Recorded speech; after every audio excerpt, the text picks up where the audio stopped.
तात बात फुरि राम कृपाही, राम विमुख सिद सपने उनाही।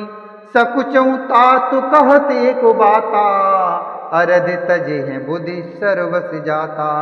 तुम कानन गवनहु दो भाई, फिर हैं लखन सी रघुराई। सुनि सुबचन हर से दो भ्राता, भे प्रमोद पर पूरन गाता। भे प्रमोद पर पूरन गाता।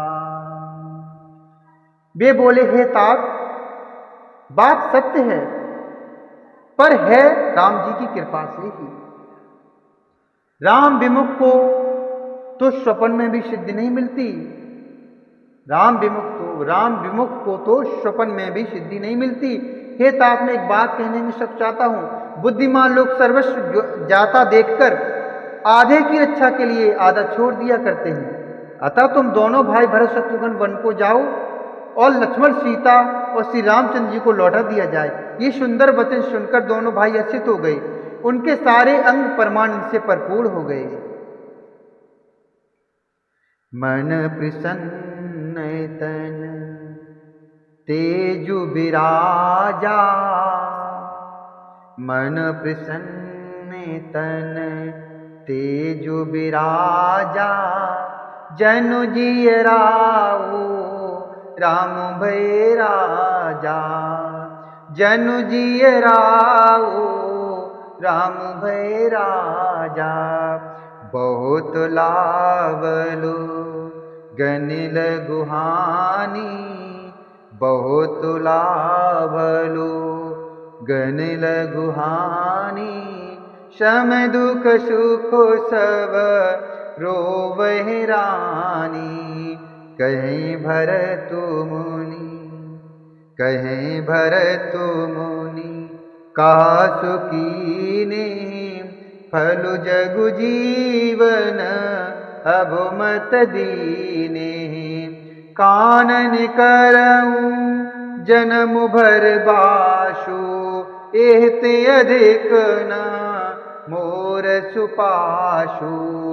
कानन करऊं जन्म भर बासु, एहते अधिक न मोर सुपाशु।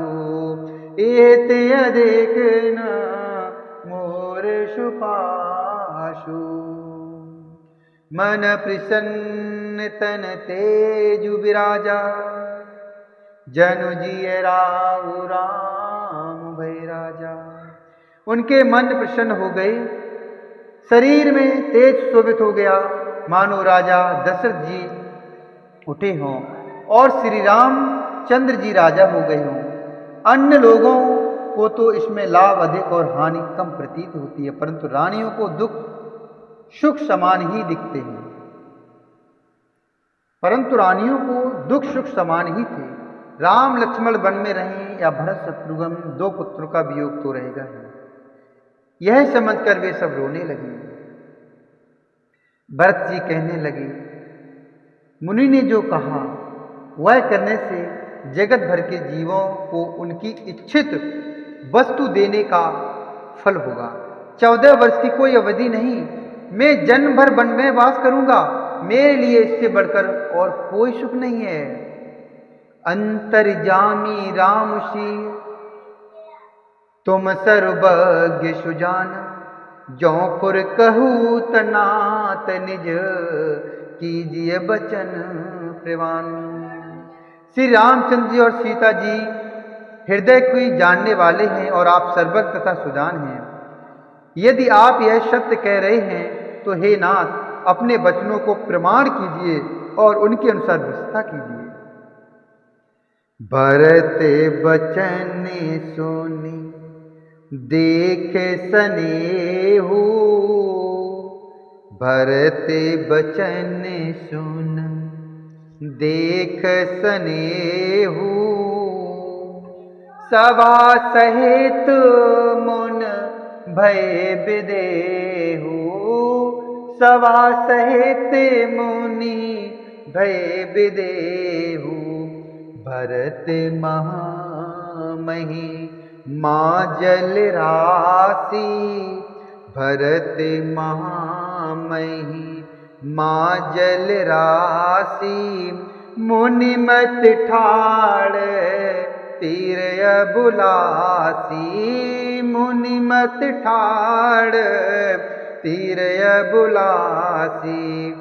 गाचह पार जतन ही हेरा, पावती नाव ना बोहे तु बोएरा, पावती नाव ना बोहे तु बेरा। और करी है को और करी है को भरत बड़ाई, सरसी सीप के सिंधु समाई, सरसी सीप के सिंधु समाई। भरत बचन सुनी देख स्नेहो, सभा सहित मुनि भय विदेहो। भरत जी के वचन सुनकर और उनका प्रेम देखकर सारी सभा सहित मुनि वशिष्ठ जी विदेह हो गए। किसी को अपने देह की सुध नहीं रही। भरत जी की महान महिमा समुद्र है, मुनि की बुद्धि उसके तट पर अबला स्त्री के समान खड़ी है। वह उस समुद्र के पार जाना चाहती है, इसके लिए उसने हृदय में उपाय भी ढूंढे, पर उसे पार करने का साधन नाव जहाज या बेड़ा कुछ भी नहीं पाती। भरत जी की बढ़ाई और कौन करेगा। और करी है को भरत बढ़ाई, सरसी सीप की सिंधु समाई। तलैया की सीपी में भी कहीं समुद्र समा सकता है। भरत मुनि है मनु भीतर भाये, सहित समाज राम पहि आए। प्रभु प्रणाम कर दीन सुआसनु, प्रभु प्रणाम कर दीन सुआसनु।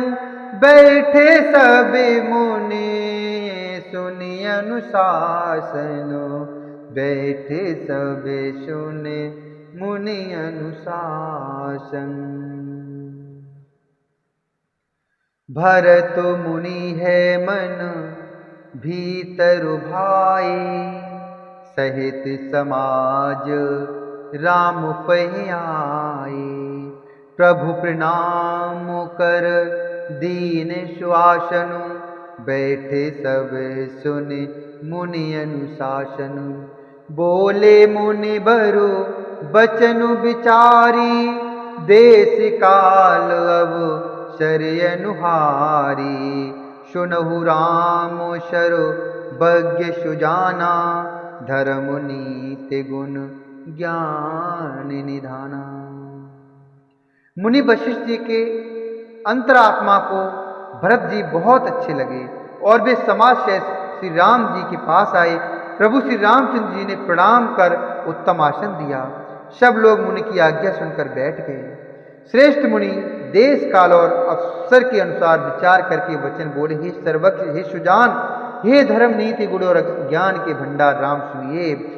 सबके उर अंतर बसहु, जानहु भाव को भाव। पुरजन जननी भरत हित, होई सुख पाऊ। आप सबके हृदय के भीतर बसते हैं और सबके भले बुरे भाव को जानते हैं। जिसमें प्रवासियों का, माताओं का और भरत का हित हो, वही उपाय बतलाइए। बोलिए श्यावर रामचंद्र भगवान की जय। बोलिए श्री हरि नारायण भगवान की जय।